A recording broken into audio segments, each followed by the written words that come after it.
문제달인 신혜손입니다. 공무원 직업상담 심리학개론 2018년도 기출문제 2부 해설 강의 시작하겠습니다. 11번 샘슨 등의 진로 의사 결정 정도에 따른 내담자 분류에서 진로 무결정자에 해당하는 것은 샘슨뿐만이 아니라 피터슨 그리고 리어 등 같은 학자들은요, 진로 결정 상태에 따라서 내담자를 셋으로 분류했는데, 첫 번째가 진로 결정자예요. 더 decided라고 하고, 두 번째가 진로 미결정자예요. the undecided이요. 세 번째가 진로 무결정자 또는 우유부단형이라고 하는데, 지금 문제에서 제시하고 있는 the indecisive예요. 이렇게 셋으로 구분하고 있는데, 진로 결정자는요, 자신의 선택이 잘 되었는지 명료화하기를 원하는 내담자를 진로 결정자라고 해요. 자신의 선택이 잘 되었는지 명료화하기를 원하는 내담자. 그리고 지금 제시된 지문에 2번에 진로를 결정한 것처럼 보이지만 실제로는 결정을 못하는 내담자도 진로 결정자라 보고 있어요. 두 가지 표현을 다 알아두셔야 돼요. 진로 미결정자는요, 1번에 나와 있는 자신의 모습, 직업, 혹은 의사결정을 위한 지식이 부족한 경우를 진로 미결정자라고 하고요. 4번에 나와 있는 다양한 능력으로 지나치게 많은 기회를 갖게 돼서 진로 결정이 어려운 내담자도 진로 미결정자라고 보고 있어요. 그리고 진로 무결정자 또는 우유부단형이라는 것은요, 문제 해결에서 부적응적인 성격을 지니고 있는 내담자 또는 3번에 나와 있는 것처럼 생활에 전반적인 장애를 주는 불안을 동반한 내담자를 진로 무결정자라고 보고 있단 말이죠. 그래서 3번이 답이에요.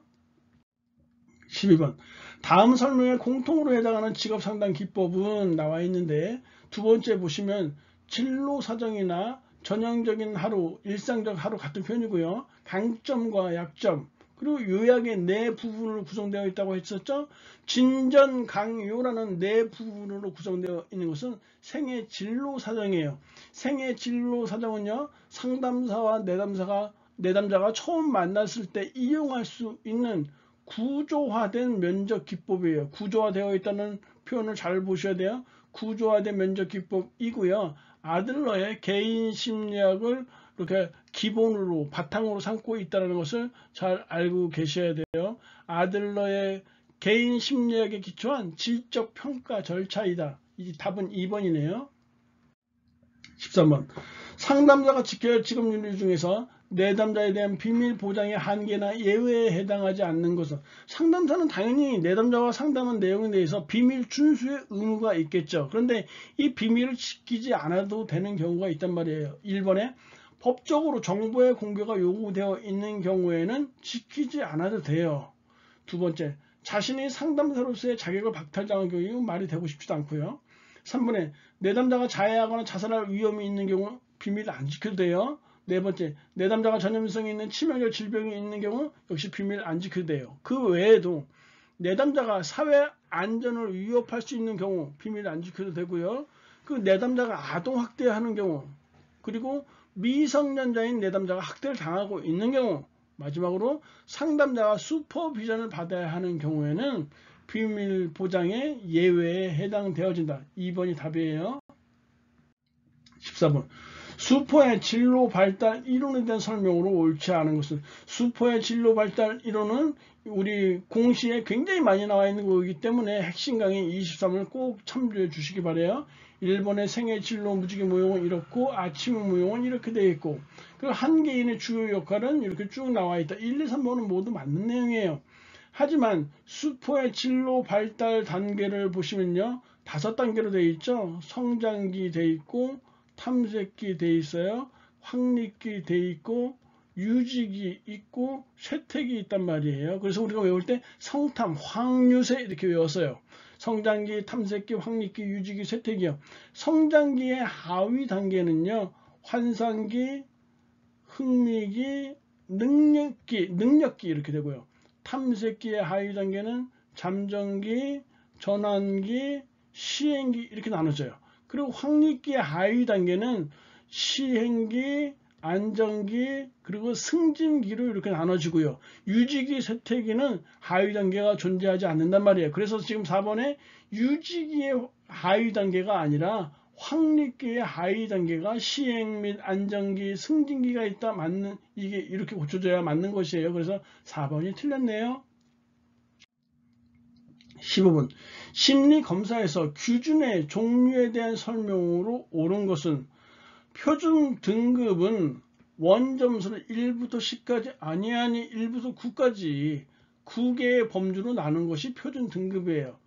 평균이 80점이고 표준 편차가 5점인 집단에서 60점을 받은 사람의 G점수는 4.0이다. G점수 구하는 공식은요. G점수는 표준 편차 분의 원점수에서 평균을 빼준 것이에요.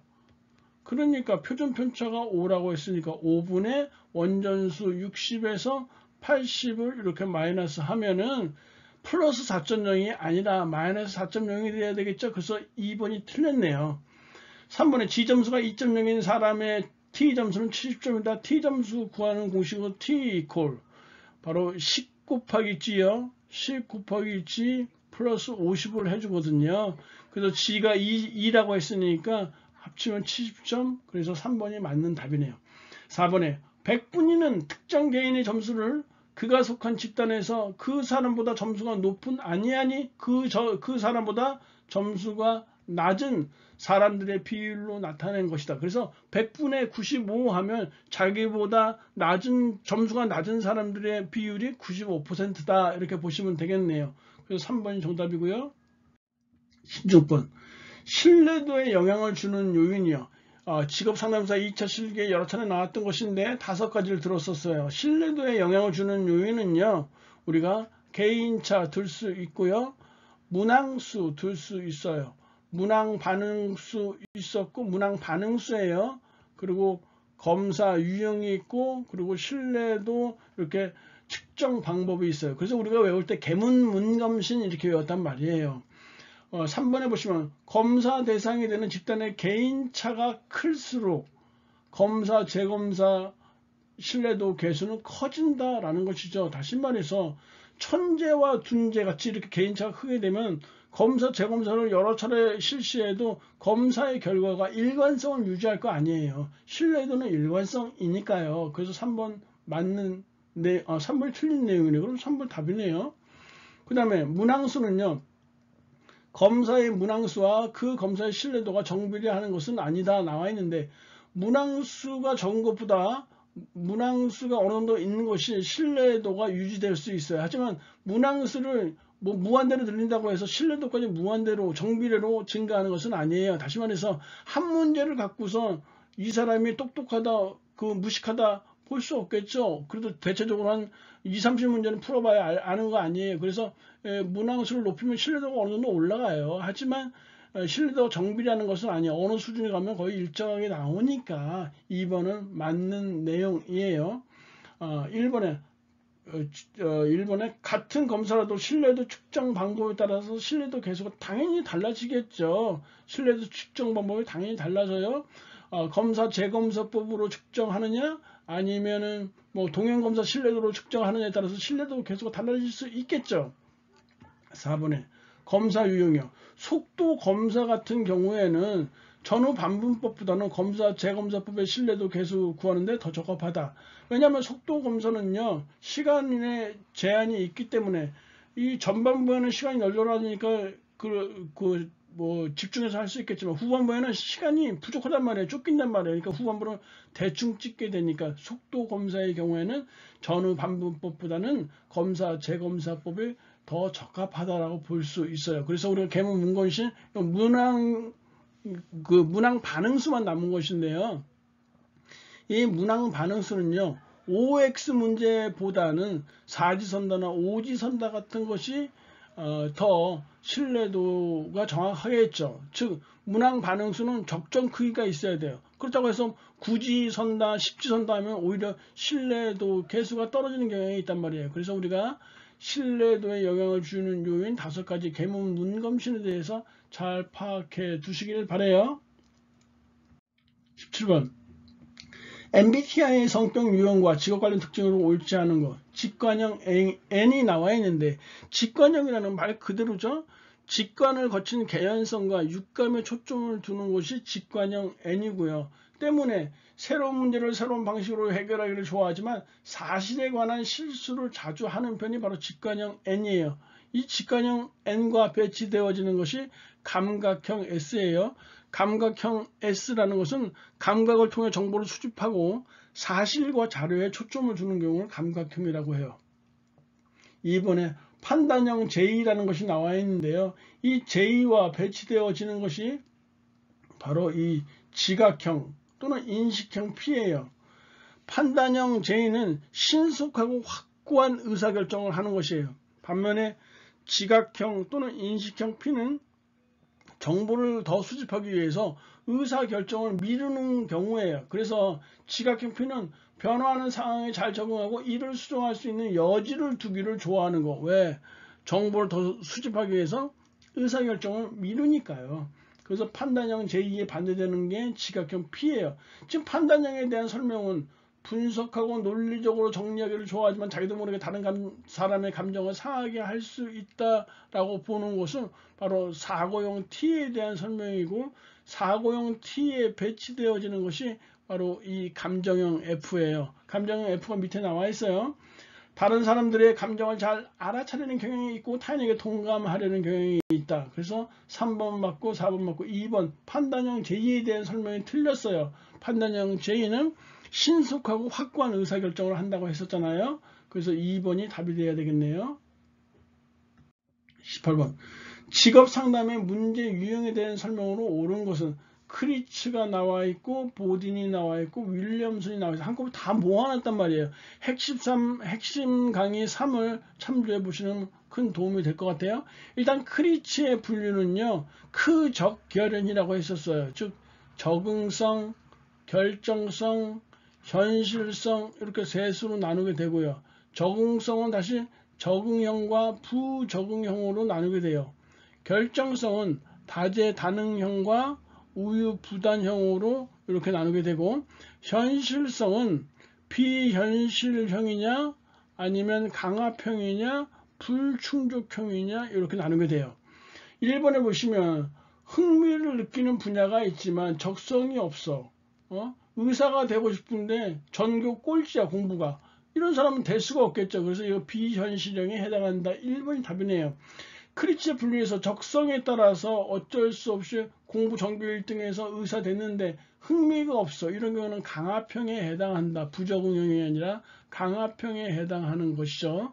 2번 틀렸고, 보딘이 제시한 직업 문제의 심리적 원인은 5개였어요. 의존성, 정보 부족, 그리고 자아 갈등, 그리고 직업 선택에 대한 불안 있고요.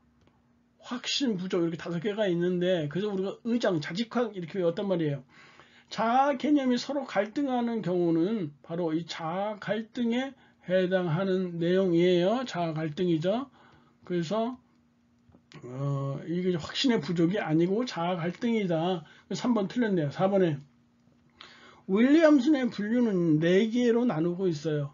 직업 무선택 또는 미선택 이렇게 나누고 있고, 그리고 직업 선택에 확신 부족이 있어요. 세 번째는 흥미와 적성의 불일치가 있고요. 네 번째가 어리석은 선택, 현명하지 못한 선택, 이렇게 어리석은 선택 이렇게 4개로 나누고 있는데, 선호하는 직업들 중에서 어느 것을 선택할지 결정하지 못한 경우는 직업 선택의 확신 부족이 아니라 직업 무선택 또는 미선택에 해당하는 내용이기 때문에, 직업 무선택 또는 미선택에 해당하는 내용이기 때문에 4번도 틀렸네요. 그래서 정답 1번이에요. 19번 갓 프리드슨의 제한 타협 이론에 대한 설명으로 옳은 거. 갓 프리드슨의 제한 타협 이론은 한계 절충 이론이라고도 부르고요. 직업보호 발달 이론이에요. 다시 말해서 제한 한계라는 것은 자아 개념과 일치하지 않는 직업을 일단 배제하는 것이에요. 그 다음에 타협 절충에서는 제한을 통해서 선택된 직업들 중에서 도저히 극복할 수 없는 문제를 가진 직업들을 포기하는 것이 타협 이론이라고 볼 수 있어요. 그래서 기억분의 진로 발달 과정은 자신이 할 수 있다고 생각하는 직업의 수를 줄여가는 과정이라고 설명한다. 맞는 것이고, 니은번에 타협은 직업의 성역할, 사회적 지위, 흥미를 고려해서 순서를 보시면 흥미를 먼저 포기해요. 그 다음에 사회적 지위를 포기하고 성역할에 대해서는 제일 마지막에 포기하는 것이기 때문에 성역할과 배치되는 직업을 선택할 경우에는 굉장히 힘들어한다는 것이에요.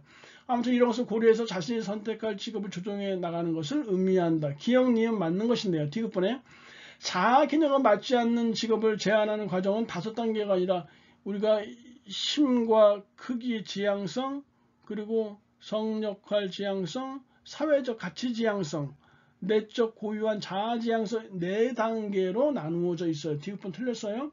리1번 제한의 1단계에 있는 아동은 성역할이 아니죠. 심과 크기 지향성에 근거해서 직업을 구분하는 특성을 보인다. 그래서 우리가 1번 기억 니은이 정답이네요. 20번 경력개발 관련 레빈슨의 성인기 발달 이론에 대한 설명으로 옳지 않은 것은 역시 핵심 강의 24에 잘 정리되어 있으니까 참고를 해주시면 좋겠는데 인생의 주기를 성인 이전기, 그리고 성인 전기, 성인 중기, 성인 후기 4단계로 구분하고 있어요. 각 발달 시기의 특성을 인생 구조 혹은 생애 구조라는 개념으로 설명하고 있는데요. 이 인생 구조, 생애 구조는요.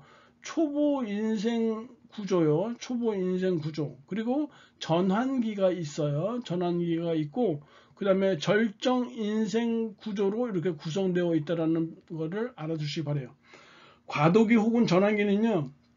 이전 시기의 삶을 재평가하고 다음 시기의 삶을 설계하는 시기예요. 그래서 1, 2, 3번은 모두 맞는 내용인데 4번에 성인 후기는 맨 마지막에 있는 거잖아요. 60세 이후란 말이에요. 이때 제자나 후배를 양성하면서 배우자와 자녀와의 관계를 재정립하는 시기다. 아니 성인 후기가 아니라 바로 성인 중기에 대한 설명이에요. 성인 후기는 60세 이후로서 새롭고 적절한 형태의 젊음을 유지하기 위해서 젊음과 나이의 균형을 추구하는 시기가 성인 후기예요. 지금 제자나 후배를 양성하고 배우자와 자녀와의 관계를 재정립하는 시기는 성인 중기에 해당되어진다. 그래서 4번이 틀렸어요. 강의님이 고생하셨고요. 다음 시간에 뵙도록 하겠습니다. 감사합니다.